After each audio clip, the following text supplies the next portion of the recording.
Genesis 29, and the saga continues. And so at this point, Jacob is on his way to his uncle Laban, following his parents' instructions to go find a wife from his mother's family. And so now we're just going to see how this whole thing plays out and what we can learn from this chapter as well.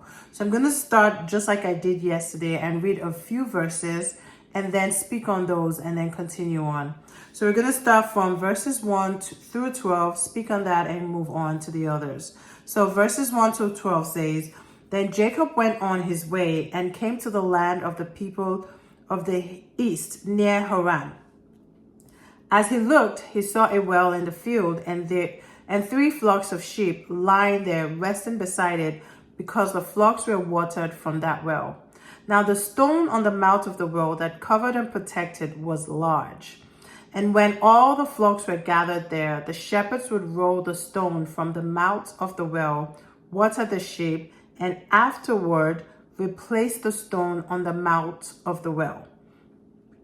Jacob said to them, My brothers, where are you from? And they said, We're from Haran.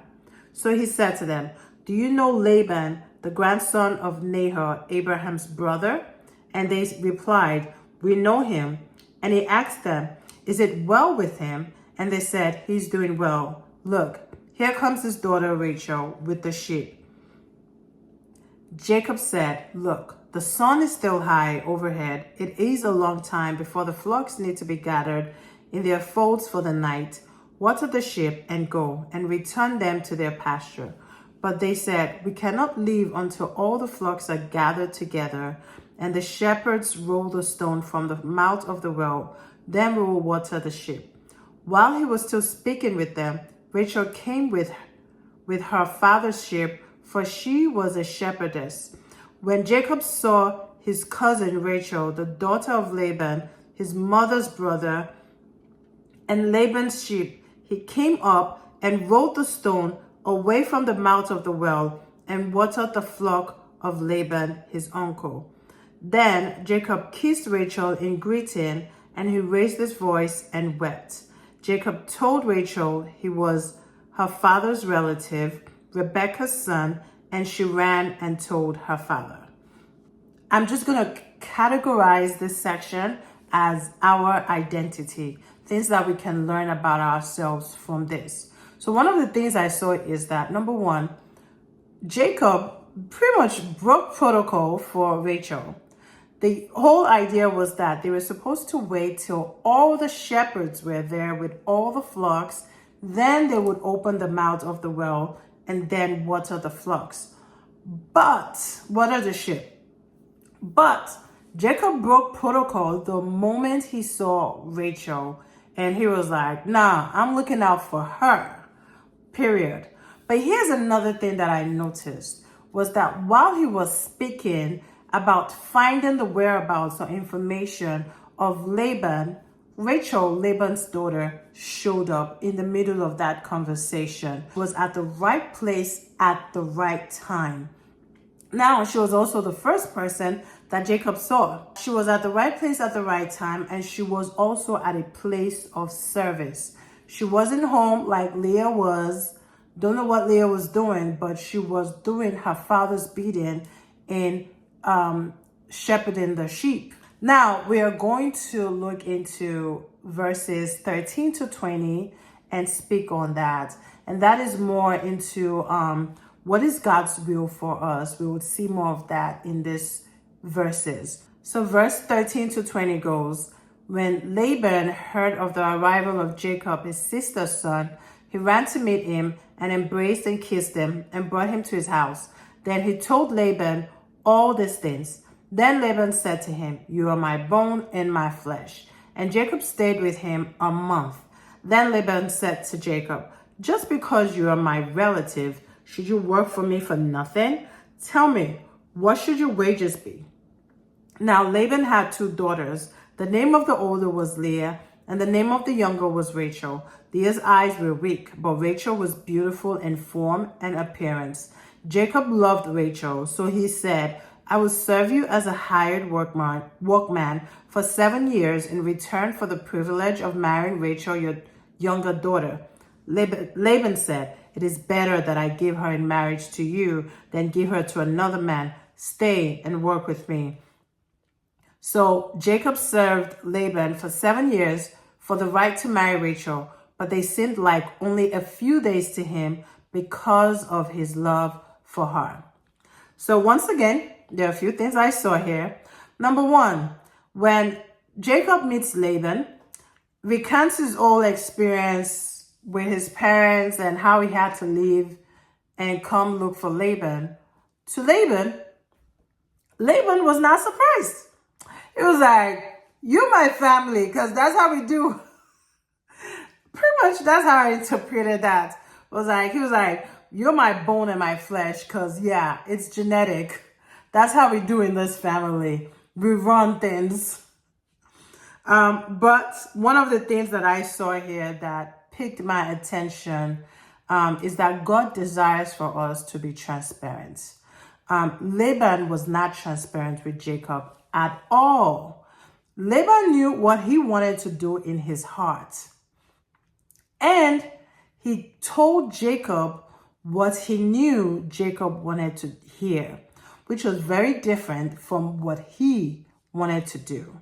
And I think that that's just evil, that you say yes to someone, but you actually mean no. That you say yes, but your intentions are completely different, or you have a hidden agenda for that situation, for that person.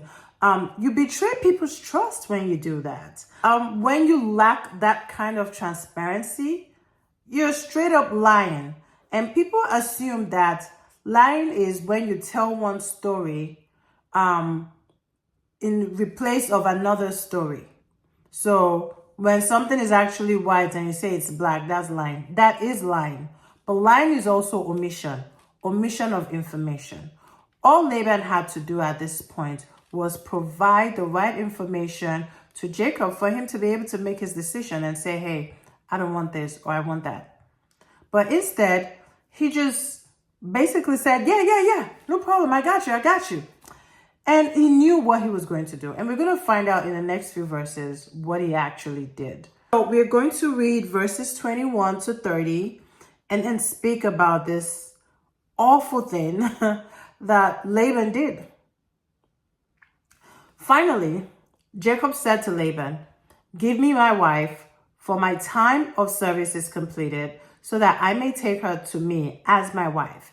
So Laban gathered all the men of the place, prepared a wedding feast with wine, but in the evening he took Leah his daughter and brought her to Jacob, and Jacob went in to consummate the marriage with her. Laban also gave Zilpah his maid to his daughter Leah as maid. But in the morning, when Jacob awoke, it was Leah who was with him. And he said to Laban, what is this that you have done to me? Did I not work for you for 7 years for Rachel? Why have you deceived and betrayed me like this? But Laban only said, it is not the tradition here to give the younger daughter in marriage before the older.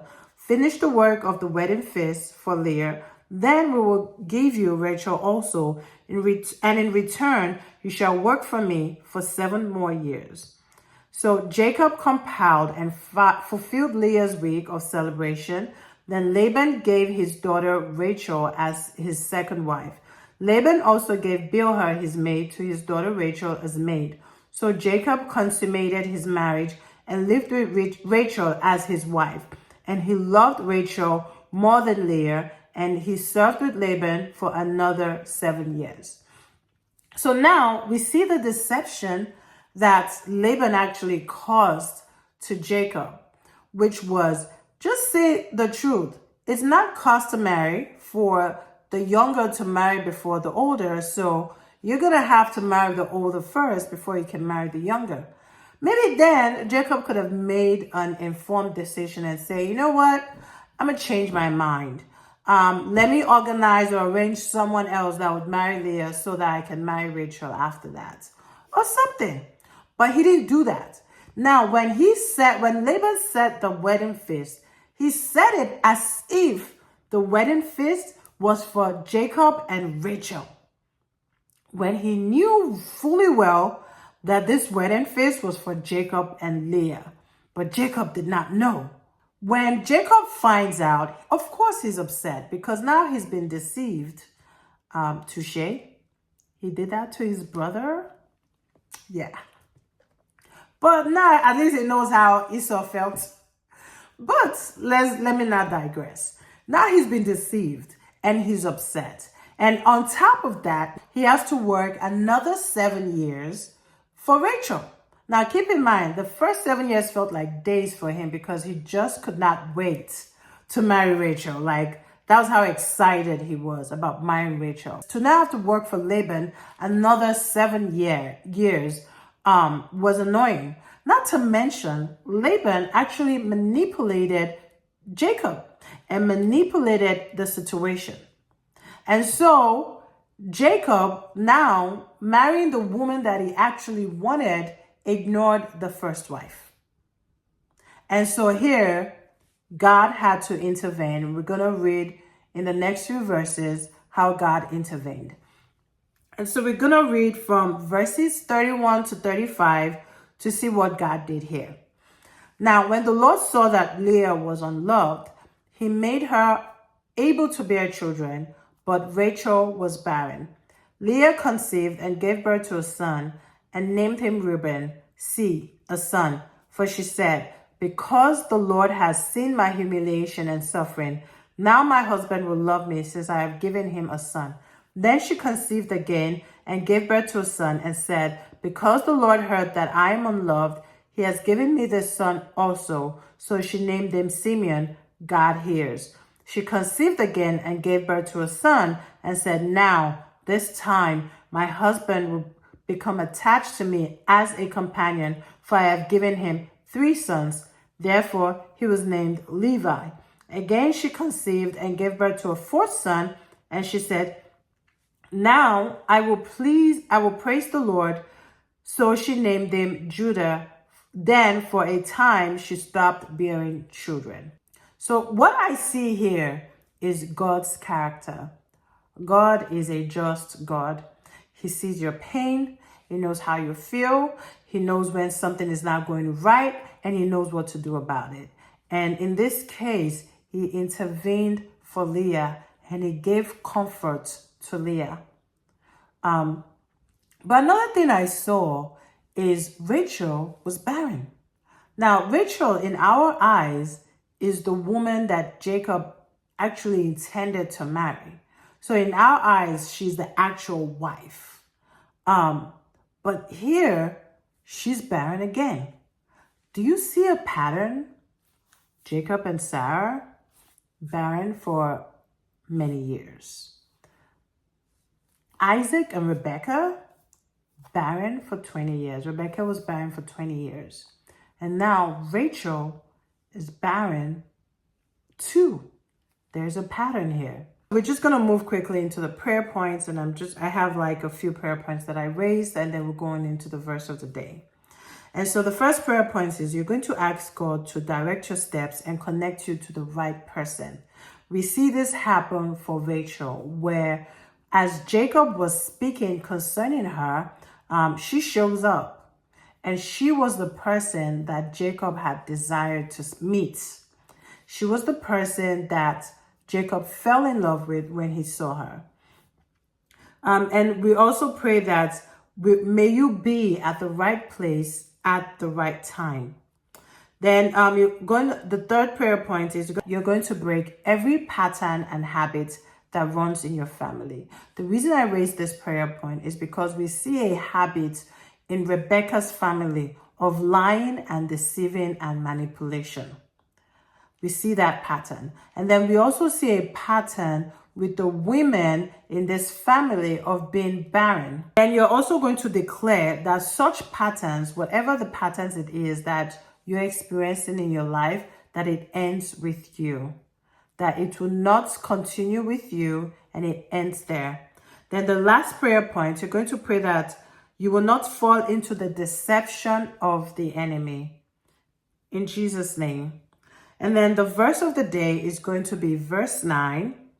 And the reason why it shows that is for us to understand that it is important to be at the right place at the right time, and also to consider being in a place of service, because oftentimes being where you are in a place of service is where God will meet you at your need. We see it in verse 9 here, where it says, while he was still speaking with them, Rachel came with her father's sheep, for she was a shepherdess. All right, thank you so much for joining me tonight, and I will see you again tomorrow to study chapter 30, and we pretty much find out about the family drama that continues on with Jacob and his family, basically his multiple wives at this point, and more story about his children. All right, thank you so much, and I will see you tomorrow. Have a good night.